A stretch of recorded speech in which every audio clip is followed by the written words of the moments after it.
bukas. May pumasok na oh. May pumasok na. Para pag alas 10 siguro mayroon na.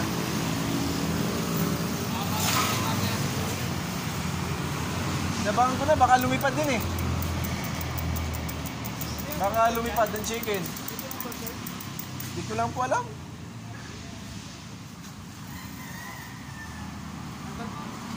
Alas 10 daw eh. Pero may pumasok na empleyado. Inabangan ko na nga eh. Para pagdating ng alas 10, makabili na ako eh. Ayun o, kakapapasok na. Kasi yung nakaraan, hindi ako umabot eh. Oo. Tapos ang haba-haba pa ng pila. Lagi nga dito eh. Ang ganda ng sasakyan ng parada. Oo. Diba? Ano na ako? Kaya anong oras mo bukas? Ay, alas 10 pa? Wala naman reservation. Sige. Magreklamo kami sa barangay.